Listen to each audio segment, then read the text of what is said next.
අදත් මේ පොඩි වැඩක් ඉතින් කරනවා. හැමදාම මගේ මේ රටේ වැඩ.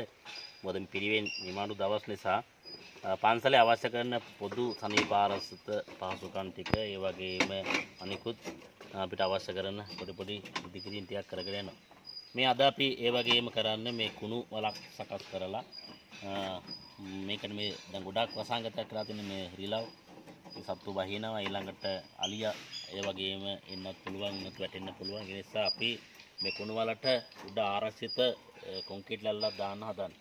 මෙතන අපි කපල්ලක් තියලා තියෙන මේ ඉඳුල් බැහැර කරන්න. දැන් සාමාන්‍යයෙන් ගත්තන් පස්සේ පන්සල් වල හාමුදුරන් වහන්සේලා මහා සංඝරත්නය විදියට අපි පරිසරයට ඉඳුල් බැහැර කරන්නේ නැතුව ඒකට සුදුසු වලක් හෝ ස්ථානයක් අපි උදාහරණ කරගෙන ඒ වගේම සෞඛ්‍ය ආරක්ෂිතව ඒ දේවල් කරන්නත් ඕනේ.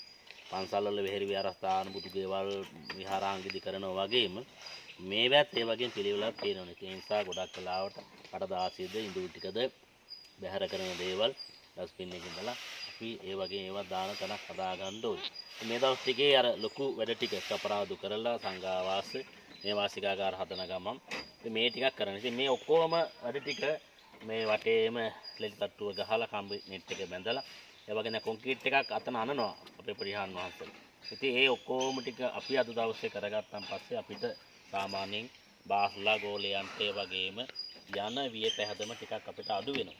ඉතින් ඒ නිසා පන්සලකට ලැබෙන රුපියලේ ඉඳලා ඒ සඳහා වටිනාකම ලබා දීලා ඒ වාර පිළිමැස්සුමින් ඒ වගේ මුදල් වැඩිපුර විය පැහැදන් නොවන ආකාරයකට මේ කටයුතු කරගෙන යන්න අදහස් කරනවා. හොඳයි. සම්මුතියට මෙතන තව ලැල්ල පොඩ්ඩක් තියාගන්න.